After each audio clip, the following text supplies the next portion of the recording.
It's 2023. We're in a new studio. It's 2023. It's 2023. We're in a new studio. I thought I was going to die by 30, so I'm just happy that we're 2 years in. I'm so glad to that you 2020. did. 2023 is all about recessions. It's going to be the number one topic of this year. Well, it started to be at the end of 2022. Was it a topic or was it just a fear tactic? It was more of a, it's kind of like, it's just a way to get people to actually spend more money. I think it's kind of funny because the whole thing is that people don't have money to spend. Hairdressers are under this guise that because there's a recession, no one's going to get their hair done. Yeah. Which I've never, and I tell people this all the time, I've never actually met someone that said, you know what, I really can't get my hair done because of the recession. Yeah.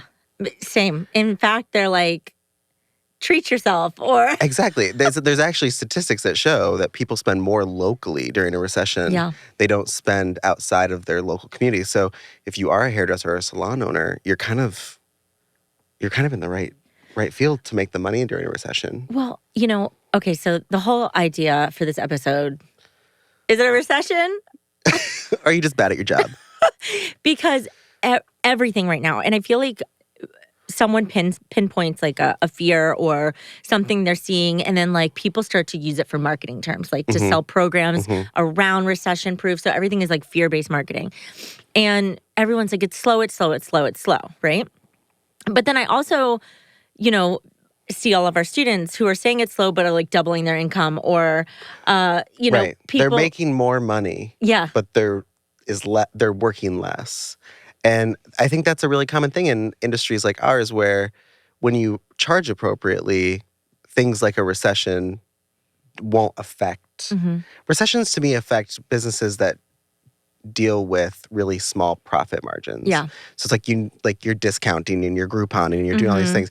Well, during a recession, you can't do that. But if you're working with Destroy the Hairdresser, you don't do those things. Well, there's also a level of preparedness, right? Yeah. I know we've talked about it before, but we coach our students to be prepared for anything. So, of course, quote unquote, I can do this because we're on video now. Recession. Oh my gosh, we don't have to narrate the air quotes. I know, a little. Can see people them. Are still listening.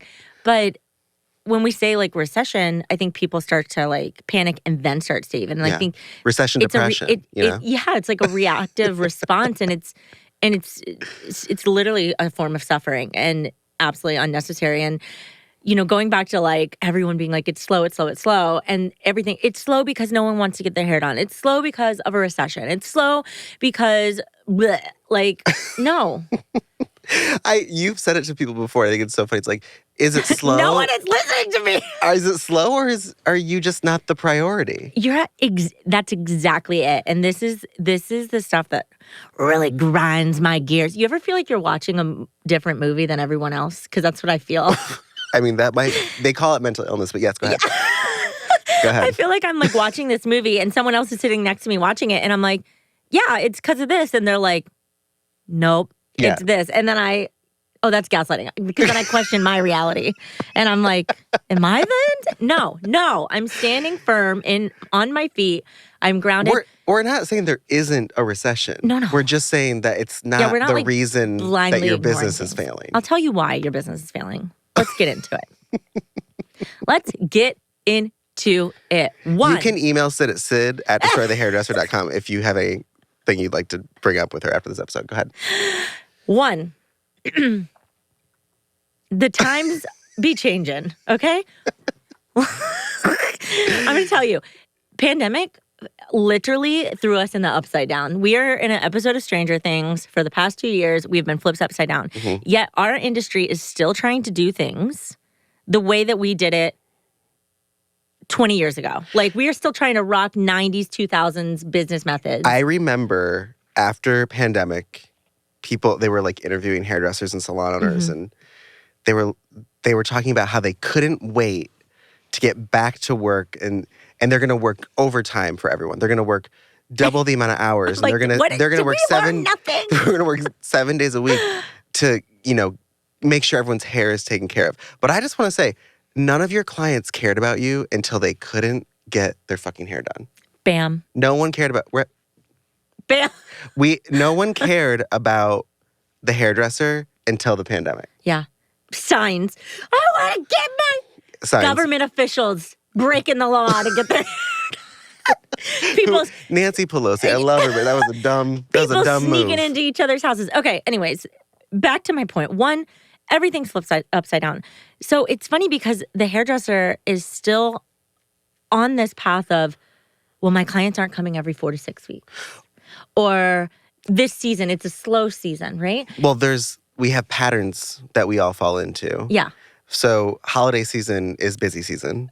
Yeah. And then you have January, which is a slow month, and then you kind of pick back up in spring. So we have this like roller coaster of scheduling and it's always seasonal been work. like this. It's always been like this until 2020 when the world ended. And now, I don't know if you noticed, We're all just dead. Wasn't there like someone on TikTok that was saying that like 2020 was like the world actually stopped? That's why I said like we're all not here. Or in the Matrix. We're in the upside down. Basically. That's what you're saying. Okay. So someone on TikTok proved it. And so we now facts, live sources.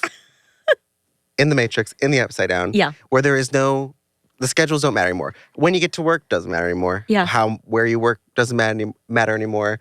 When you get your hair done doesn't matter. None of those things matter as much as they used to. But I will say this, for everyone that's so worried about the recession because of the pandemic, and making up for that lost cash flow that our economy is experiencing, the beauty industry is the number one growing industry in the entire world. It is one of the most cash-filled. It's the most cash-filled. Abundant. Yeah, abundant. There's so much money in the beauty industry, whether it be hair, makeup, fashion, all those things. And yet we're over here like, I wonder if our new business lines, will be okay. New drops, new products constantly happening, which means that people are spending money on these things. And I think that, like we talked about it the other day, I was like, look at Skims for an example. Like Skims. It's formerly known as, what would she have it called that was like racially insensitive? Who knows? It's the Kardashians. Kimono. Really? Kimono. That's what it's K-I-M. called? Kimono. Oh, and people are like, no you're idea. not, and there's no Asian in that family. Oh my God. Okay, so anyways, basically, I'm like, we have to start thinking big like that. And I think sometimes we get so blinded by our own little bubble that we forget to zoom out and look at, if these markets were crashing, I would be a little bit worried. I'm more worried for people that work in finance. Yeah. And like the stock market. That is a scary, because it's instant. Yeah, that's a scary realm to be working in. But I think hair, it's always going to be there. Yeah. People are always going to be getting their hair done. It just might not be like it used to be. Not that it might not be. It's not going to be the same. It also used to be. I'm going to see family. Well, now unfortunately, some people don't have families anymore, or maybe they aren't. After COVID, they lost the entire family. Some people did, or they're not traveling, or they don't have, like, whatever the reason is, they're not. It's not like it used to be. So therefore, or there's not as many holiday parties. There's not as many Zoom, group so you gatherings. just gotta. Yeah. You only have to do this much hair. Or I had a client tell me, I'm actually not going to see you in December because I'm only going to see my family. And I love that because it used to be the opposite. It used to be like, I need to get she's like, fuck my family. Yeah, basically. I don't care because if they see me at my January she has an worst. event to go to. And that is more of a priority to her to get her hair done than to go see her family. And I think everyone's priorities have shifted in what they're spending their money on. And what's great, and something you have to remember, is we are not the priority anymore as the hairdresser. It's People funny. are like, why is that great? I'll get to that. I don't know about anyone else, but before the pandemic, this is probably what you're going to get to, but before the pandemic, people's relationship with their hairdressers were not healthy. There was these... I mean, that's still true. There were these levels of like, I've been with you for 85 years, so you shouldn't charge me more. Even though you're 20. I should, I was with you when you first got started. I can't believe, or I don't know about... I don't know if you have the same experiences as me as a gay man behind the chair. I mean, I am a woman. As a gay man, women like to tell me about like their sex lives, their things, and well, yeah. I feel like when you're touching people in an industry, there's always sexualization. Yeah, so it would happen on both sides for sure. People would tell you about their sex life. They would say sexually inappropriate things. Oh, so you were actually like a victim of sexual, like yeah. trauma. Not just me. I would say it's happened to every female hairdresser for sure. Oh, that's a whole other episode. We gotta let's put that in another episode. But my point is, because of those relationships and those weird lack of boundaries, there was this level of like, I went to my hairdresser as often as I could because it's my therapy session. It's where I, air out all my dirty laundry, and I can You did, or your clients would to you? The clients would. Got it. Yeah. And so I feel like now, I don't know. I feel like COVID was like a boundary. It's like, yeah, people have changed. People have changed. They talk differently to each other. They think differently about their experience going to the salon. Now we're talking about silent appointments, right? You can request a silent appointment where no one talks, which I think is great. That's not how the salon was. Like growing up, that's not. That's me in an Uber. Like, don't talk. I know. And you know that if you request an Uber Comfort, you can request no talking. So just point noted. And here in Chicago, they love to talk. They love to talk. You get an Uber, they like to talk to you. The Midwest loves to talk to you. I learned that the hard way. I think something that, because people are like, okay, Cyd, like, I get what you're saying. Like, maybe it's not, everything's shifted. So it's not necessarily the recession's fault and it's not necessarily slow, but I'm feeling the effects in my business, right? And that's absolutely true. So we don't want to discount that. But what I remind everyone is that influence in every career is so important. And let's say David did my hair for years, and which he has. Yeah. And I was like, nothing's really coming up. David does the same thing constantly. You're not, it's a relationship. You're predictable. I know what you're going to do, right? Then I'm on this social platform where I can see every hairdresser pretty much within a 5-mile radius to me. And I'm searching for new cuts that I see, and I'm really excited. Or maybe one pops up on my feed. And this girl is right down the street from me. I'm going to go try her out because I've been influenced. Did I need a haircut? Probably not. Did I have the money? Well, she sold probably you. Not, but she sold you a feeling and a style, exactly, and an image. And therefore, I'm going to go try it. And so that's what I try to tell hairdressers, and what I've been really teaching is that there's so much influence in our career, and you have to, one, constantly be influential. You have to constantly show up, and you have to constantly be looking for new clients because it is unpredictable of when your current clients are going to come back to you. Well, that's the thing too, is like, so seasonality has changed, scheduling has changed. We don't pre-book as much, and we shouldn't pre-book as much. And the other thing is like, the relationship lengths with stylists have changed. And I think people go to different hairdressers for different things. Yeah. It's not abnormal to have multiple hairdressers nowadays. One person for color, one person that blows your hair out every week, one person that does your cut. We have a couple shared clients in New York. Like, I do their color, you do their cut, and they see us opposite. But you know what's funny is like, so I just do cutting, but if somebody was like, oh, I went to so-and-so because they specialize in this cut, I wouldn't really be offended. I'd be like, oh. Yeah. Whether I can do it or not. It's like, also okay to share clients. Yeah, because I'm in the game of like, well, I'm building my I'm also getting new clients. And I think that I'm constantly thinking about getting new clients. Well, I think we were trained early on. Hoard them all! Yeah, that they have to all be your client. Yeah. Every person in the world has to be your client. All 7 billion people have to be your client. And you need to know every technique possible. Did you ever work at a salon that would make you have like a diary and you'd have to like take notes about your clients? Yeah. It was called a what? Prescription. Oh. Only some people will understand that. I think I had the same thing. But they would be like, you need to write down like how many kids they had and what vacation. Yeah. And my boss would be like, when they come back in, you need to review those notes. Yeah.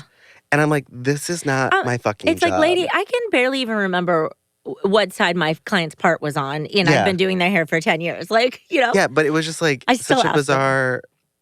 It was just such a bizarre thing. Like, nowadays, if anyone pulled out notes on me, if I went to get my hair done... I'd be so freaked out. And someone pulled out notes on me of what I said last time, I would think something was wrong with that person. I mean, we don't have to anymore because of social media. Like... Well, that's actually true. They could just pull up my social and know exactly what I've been doing. But kind of going all the way back to the beginning, which is it the recession that's causing this problem, or is it really just you're struggling in business? Every person that we have talked to, and we talk to hundreds and hundreds of hairdressers and salon owners on a daily basis, the people that we talked to, the things they were complaining about when there wasn't a recession are the same things that they're complaining about Nothing has during changed. the recession, which is how we know the problem is not the economic situation. The problem is how an individual approaches their business. And that's what we set out to do, is help people, understand that first. Because no, there's no coaching program or training program or get rich quick scheme that you can do that's going to get you out of your problem. I think people just latch on to recession. It's so easy to blame Yeah, because it's because not a it's lack of person. personal Yeah, it's like responsibility. It's it's like your Voldemort. inability to change. I think that's what it all boils down to. And shift. And I think if people could just embrace change and learn to love the discomfort of it. If people could just, join together and love each other, I think the recession would go away. Peace, love, and happiness. And scene.